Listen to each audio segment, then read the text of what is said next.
Hold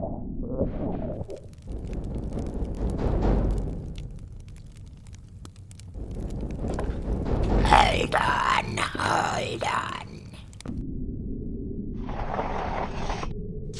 What do you want?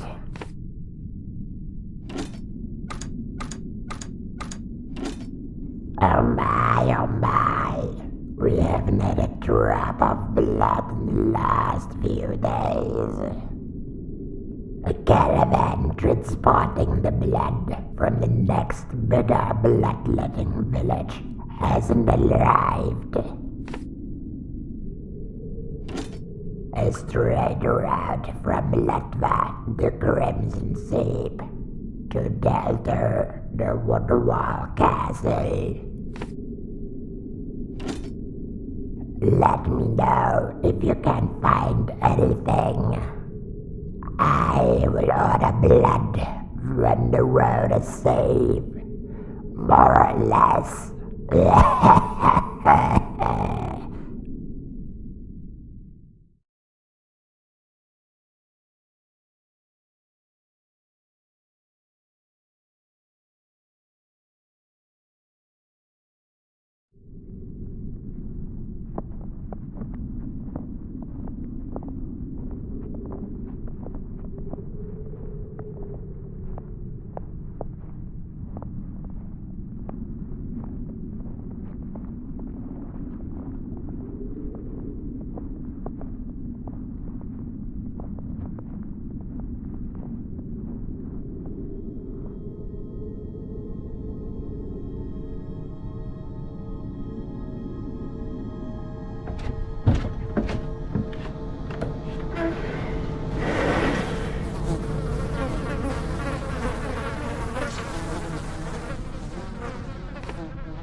Bloodguts, the gluttonous, everything-consuming mountain of skin.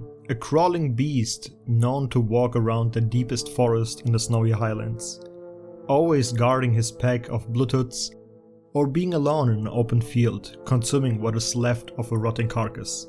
Let's learn more about the Tusked Skin King and his hungry swarm.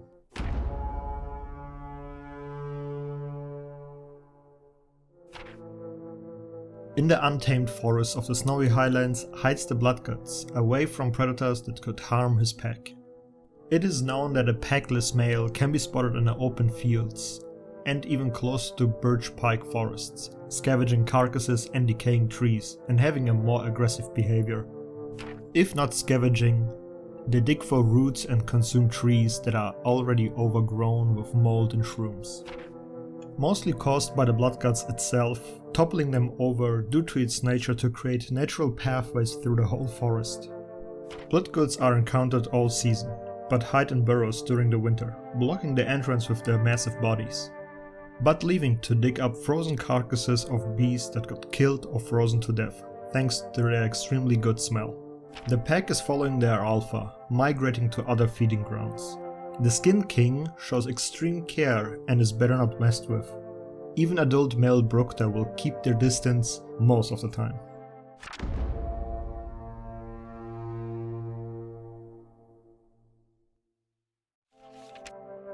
The Bloodguts is a male-only beast, charged by a heavy amount of testosterone. This turns a young male Tusken into its kingly form. At a height of 4 meters, a length of 12 meters, and a weight of over 8 tons, the Bloodguts is covered in thick skin and grows giant tusks and a bigger appetite for everything. This crawling giant moves aggressively and doesn't stop if charging. While the alpha male is giant, his pack keeps a smaller size.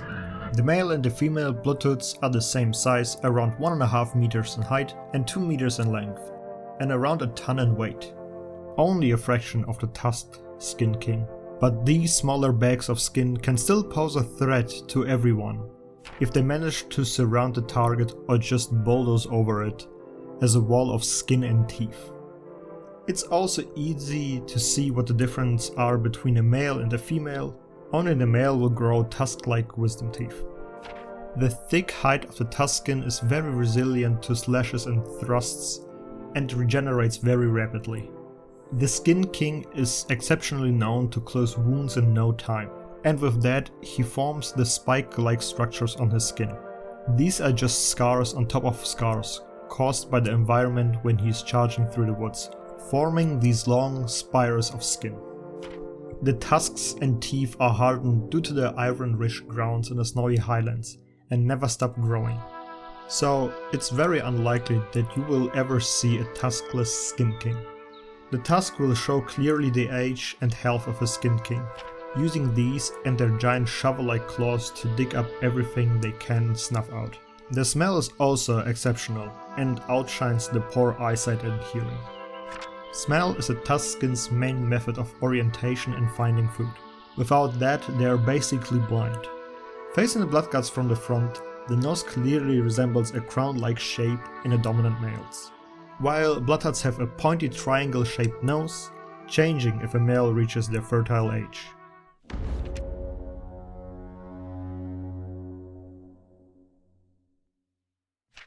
Instead of walking and avoiding difficult terrain, the Bloodguts charge through it, which is a behavior to grind the teeth down so they don't get too large and heavy.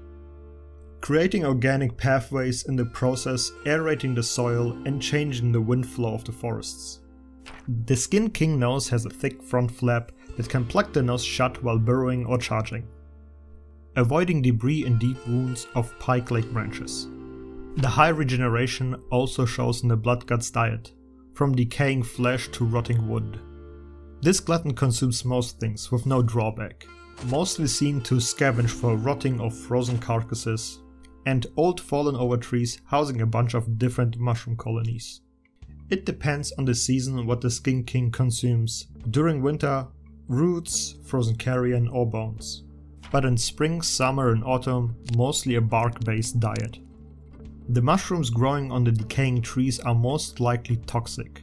These toxins are getting expelled through its saliva, making the Bloodguts look sickly but not harming him at all. Giving this giant a surprising status ailment in a fight. Poison, paralysis or even hallucination can be contained in his spit, drooling out of his jaw and coating his tusks. The Bloodguts scavenge most of his food and will even scare off Bructa if hungry enough, shrugging off most claw attacks and only flinching if pierced by its giant beak. It's known that Bloodguts will keep a distance to wild Bloodguts, knowing that their lowered horns will inflict deep wounds if charged at it. The only beast the Bloodguts misses due to its poor vision and hearing is the Ecology, which emits no odor and can hide near the burrows waiting to attack the smaller Bloodguts to catch the kill. Bloodguts are known to live in burrows that are guarded by the dominant alpha male, sometimes even plugging the entrance with their bodies. In these tunnels they are known to reproduce, but no one enters these death tunnels in Terza to document this. It was seen that Skin Kings will execute younger males that slowly start to grow more crown-shaped noses and larger tusks, overcoming the king's hormonal influence and having left the pack early enough to survive the king's reign. Because Bloodguts then turn from protecting kings to cruel tyrants, that will kill the males and consume them whole. Impressing a female is not the purpose of these giant tusks, because a Skin King will just obtain a harem of females in a brutal fight against another king, ripping and biting and trying to topple the opponent over, mainly trying to break the tusks of the rival. These fights are brutal and bloody, but never deadly, due to the loose skin and a lack of deadly weapons. If a tusk breaks, it will grow back in a short time. This only means that the bloodguts will charge less.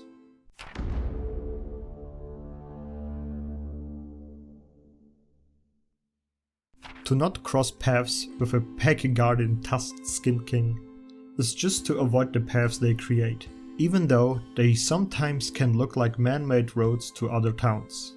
So keeping track and looking for signs that point to the next village can assure you that you are not on the Bloodgut's path. But if ready and seeking audience with the Skin King, his paths are the easiest way to find him. The Bloodguts, massive in size, is not that vocal and uses body odor and simple body signs. Mostly you will hear a tuskin by wood breaking and earth tremors, followed by a heavy nose breathing. But if that somehow is not working, having a foul smelling lure can help, especially close and during the winter, when the wood is not yielding any shrooms and carrion is easier to obtain. Sometimes solo males that have left the pack will cross your ways. They are still not fully grown and will call out for help if attacked or trapped, calling the previous pack leader or a new king that is searching for a harem. It's also advised to stock up on antidotes depending on the season against their toxic saliva, that can cause sickness, slowing your reaction or even paralyzing you, and poisoning and killing the crowbar inside of your body, or causing hallucination, seeing things that aren't real and shift your vision. And patience. Even though the Bloodguts is not an apex, it will absorb many attacks and will take time showing the first signs of bleeding and exhaustion. Avoid night hunts. The Bloodgut sees with its nose, but it will be blind if you manage to harm it, evening the battleground. Even though the tusked Skin King is not so vocal, it still will use a range of noises to bloodhuts and other beasts, like a short call to make itself known. A blaring deep roar to anything it encounters and is ready to fight.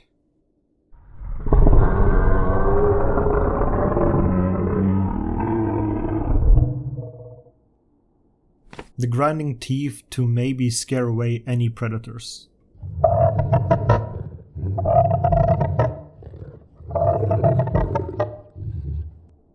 The bellow is always heard if the Skin King killed or scared off an opponent.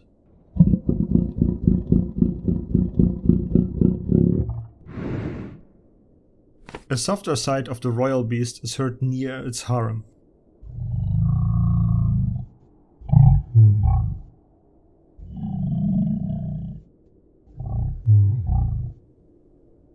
The typical sound of a bloodguts or bloodhuts foraging.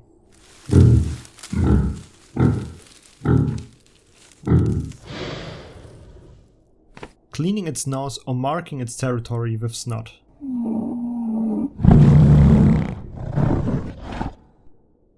And encountering in a fight, the giant tusk will be used in a destructive way.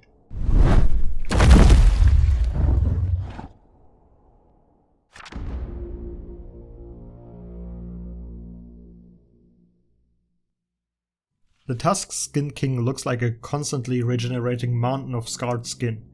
It still will fall if engaged correctly. Blunt attacks are mostly useful against the king's back, around the hip area, but you can always target the head to knock out the charging tyrant. Pierce weapons are very useful against this beast, having the soft belly being a large target, and in general inflicting deep painful wounds for the Skin King. The stretchy skin gives the serrated strikes a rough time. Aiming for the nose or hind legs proved to be the best way to slay a Skin King, but ripping attacks can remove the scarred skin spikes of the beast, lowering its defense over time and making him bleed more likely. Slashing swings are having the least effectiveness on the bloodguts, but the tail has almost no resistance. Severed will let the Skin King bleed a lot, but will remove a weak spot for the bladed weapons. The tail can be cut off, so the tusks and claws be removed by breaking them off, making the fights less risky by removing the main weapons of the crawling beast. Also making his charges slower and shorter, landing thrusts against the nose can wound it, rendering the Bloodguts blind, making the charges and attacks less accurate. The Skin King is a front-heavy attacker, using its front claws and tusks mainly, biting and clawing and thrusting the massive tusks into the ground, trying to gore you.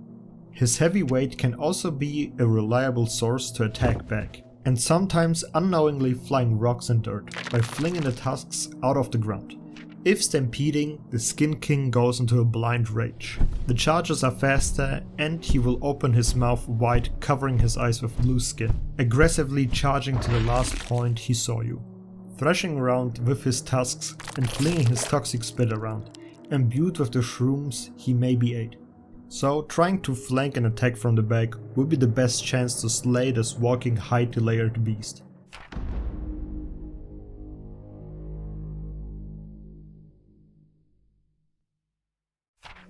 Loose leather and padded hide are the base of this armor, using the Bloodgut skin to layer a slashing resistant armor, reinforcing it with heavy plate and scarred skin spikes to absorb the heaviest blows. Skin flaps hanging off with iron hardened teeth, almost looking too royal for a consuming gluttonous king. The weapons resemble more a rusty butcher. The heavy mace, a heavy meat tenderizer to crush bones and ribs, still has fine crafted wood for the long staff.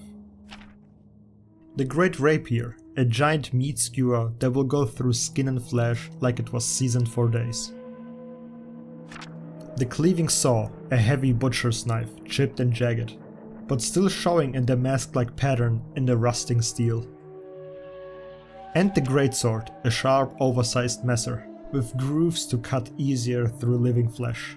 These weapons are perfect for a king that enjoys goring on food of any kind.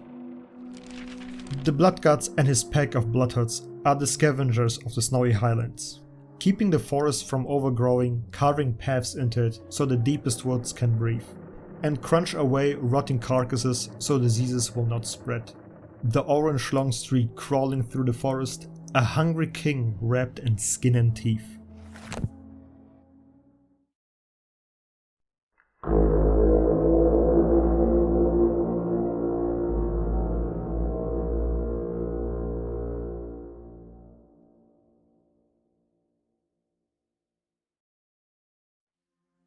The Bloodguts was a redesign of an older design that I made. It lacked the game visuals, aka the key features to communicate where its weapons are and attacks are coming from. And the sketches are from 2024, so from this video on it's like almost 2 years ago. The name changed also from Bloodguts, which meant tusked naked skin, to Bloodguts, which means tusked skin king.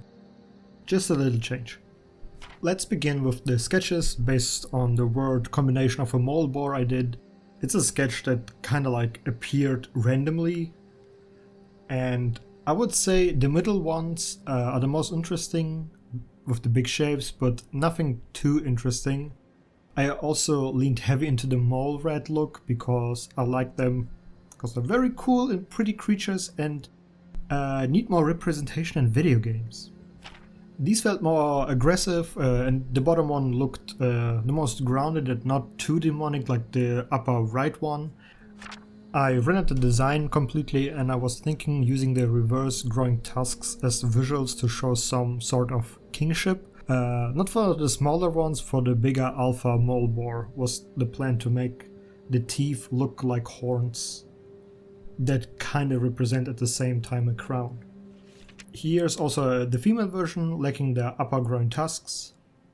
I started with the sketches for the alpha, aka the Great Mole Boar. The first one were very wild and brutish and lost their connection to the smaller ones, but I catched myself with the more rodent-like proportions and more predator-like posture. I liked how it looked and felt, and then I added more of the tusks for the crown. I ran that whole thing in a couple of days and was happy with the result.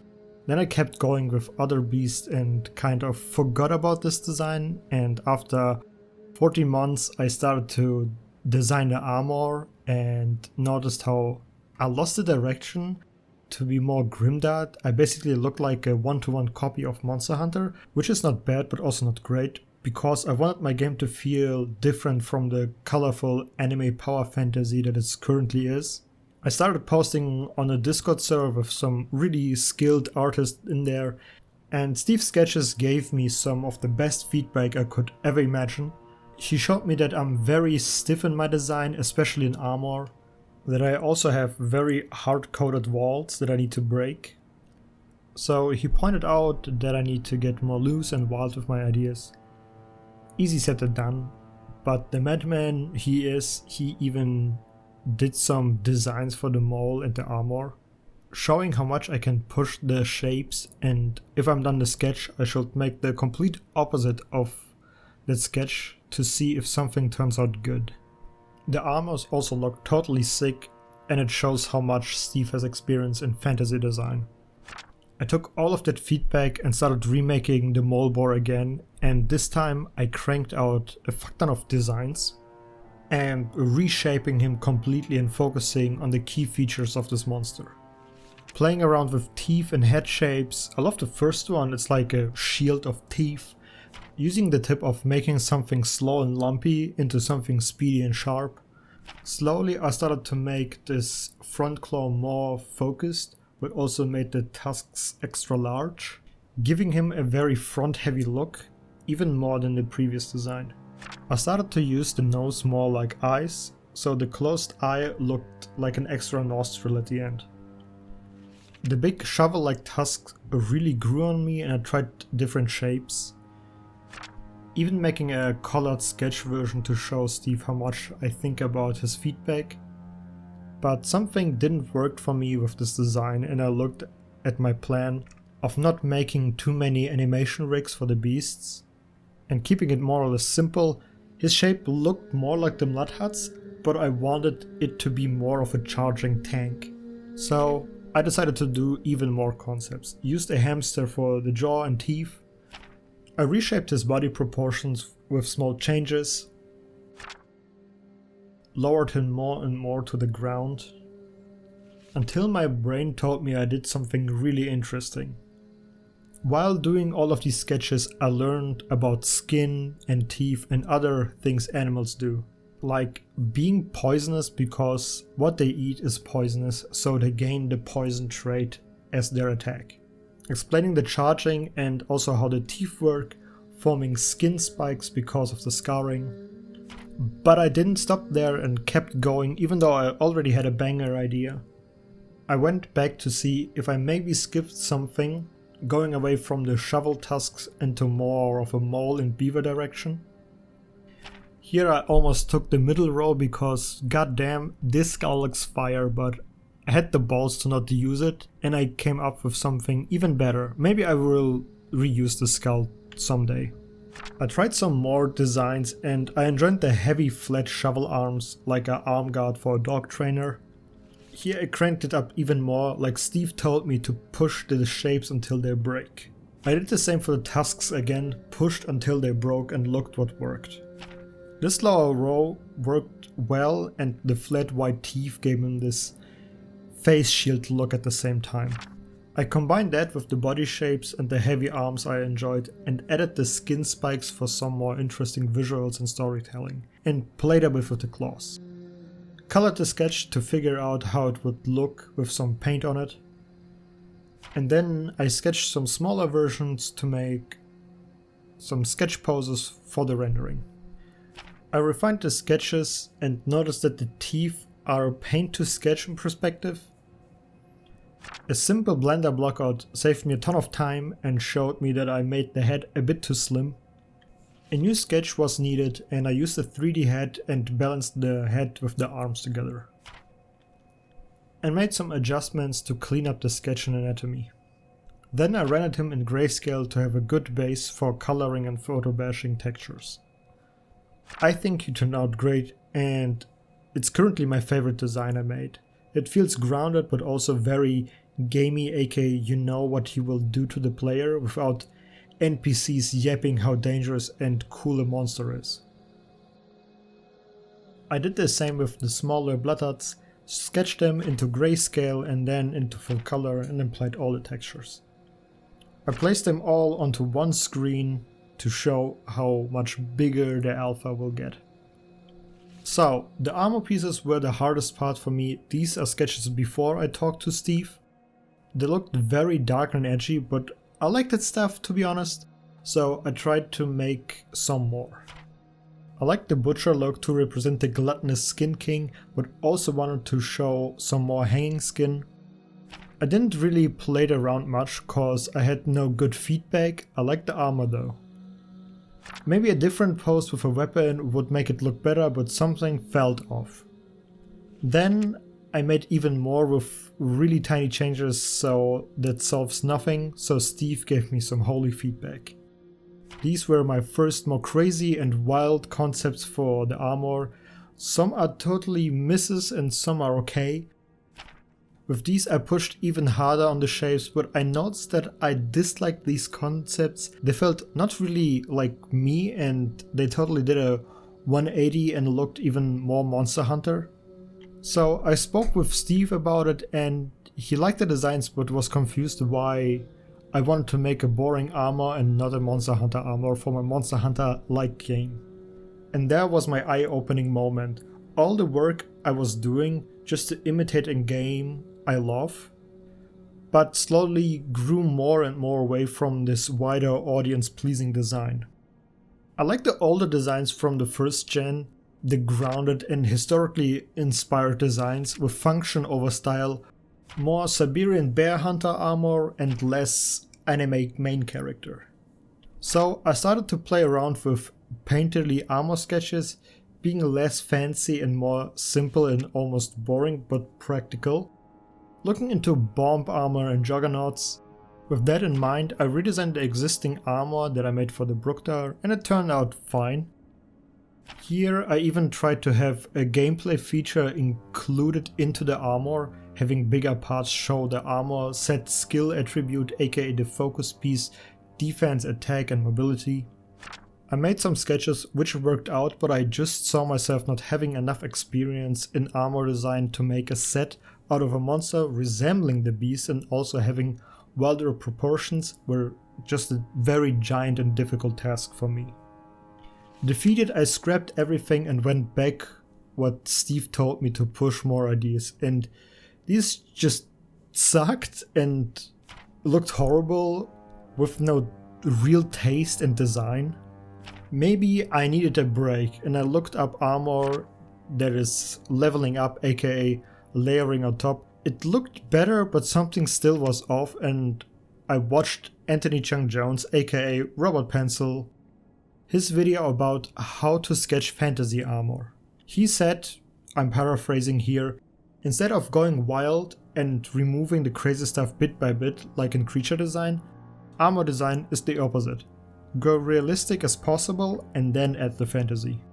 And with that golden tip, I started to download and research old historical armor. I stepped away from the Bloodgods armor and redesigned the Bloodhuts armor again to fit my new style changes.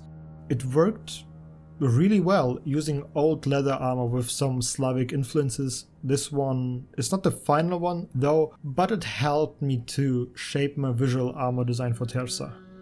These are the Bloodgods concepts using tier system to balance armor accordingly to creature strength. The stronger the beast, the more armored the armor is, from leather to chain to half plate to full plate.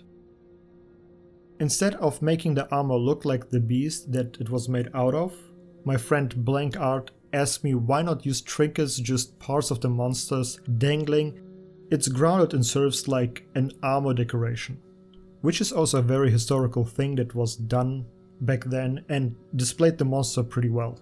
So I made the basic armor with very small elements of the beast using Landknecht's flamboyant armor that looks and resembles skin folds, and dark metal for the skin spikes and the helmet, to not show facial features like the Bloodgods does when he's charging. The red colored elements are the trinkets. Not everything is really useful for defense and function, but it makes it look way more like the Tusked Skin King. I made some sketches with some cool poses and the greatsword I already designed. And I sketched another pose trying to cut time with the rendering if I have a more painterly approach, which I didn't because it didn't work out because I am not a traditional learned painter. So back to clean and detailed sketches into grayscale for the color and texturing photo bashes. I think the armor feels and looks grounded, but at the same time very fantasy and not so much like the new Monster Hunter we have today. To be honest, that's a very big step for me in armor design, so I bet I can improve even more. Let's look at the weapons. Still aiming for the royal butcher king vibe the Bloodguts has. So rusted damask steel was a cool idea that also got into the armor design because I did the weapon and the armor at the same time. And for the weapons I also went the same route like the armor, simple first and add the fantasy parts on top. So using kitchen tools as oversized weapons like the metal tenderizer, a meat skewer, big butcher cleaver for chopping bones and a Großmesser with some notches so flesh will not stick to it and can fall easy off. The weapons have a very tame look, but I think in combination with the armor they fit together nicely, and also they don't steal the show of the main part of the game, which are the beasts. Here are some of the early thumbnail sketches that I made, and then I decided to scrap those thumbnails and just use the beast icons instead. They're more visible, I guess. It's a still decent looking painting for 10 hours.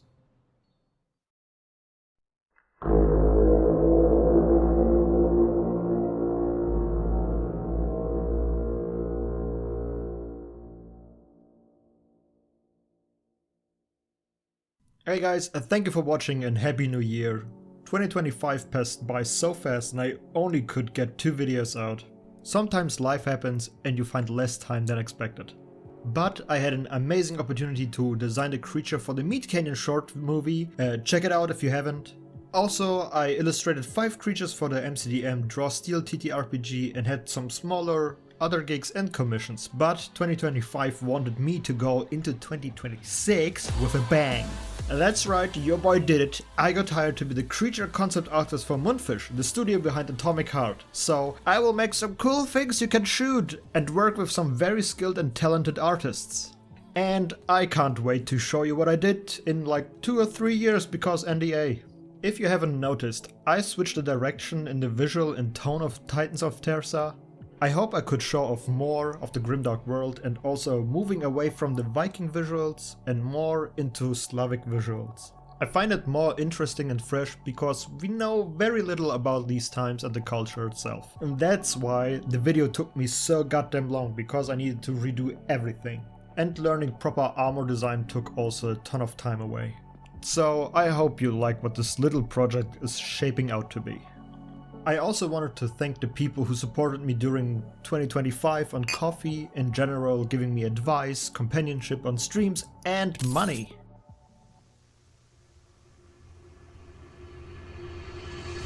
Pistler Wizard, Dress, Professor Oaks, The Suburban, Urged, Sarah, Embrick, Camcorder, Ink Bubbles and Voidbrush. Guys, thank you very much for supporting me throughout the whole year. I really appreciate all of you and thank you very much for giving me the opportunity to work on this project and other projects I had the honor to help out. So the next video will take some time, I hope not 8 months again, but we will see. In the meantime, check out the people I mentioned today: Steve Sketches, Anthony Chung Jones and Blank Art, all will be linked down below. Also, here are 3 of my favorite world building channels that do more and cooler stuff than me. Monster Garden, who showed me that people really want to see cool worlds and his is one of the best. Rust and Trenches, disgusting and gruesome in the best possible ways. World of Kappa, absolutely stunning video, from the 3D animation to the disgustingly good icons. And Sawyer Lee with his breathtaking dragon designs for his Dragon Slayer Codex, who is also prepping for another Kickstarter. So go over there and check them out, all links below. If you like what I do, don't forget to like, subscribe and poison. Poison? Poison!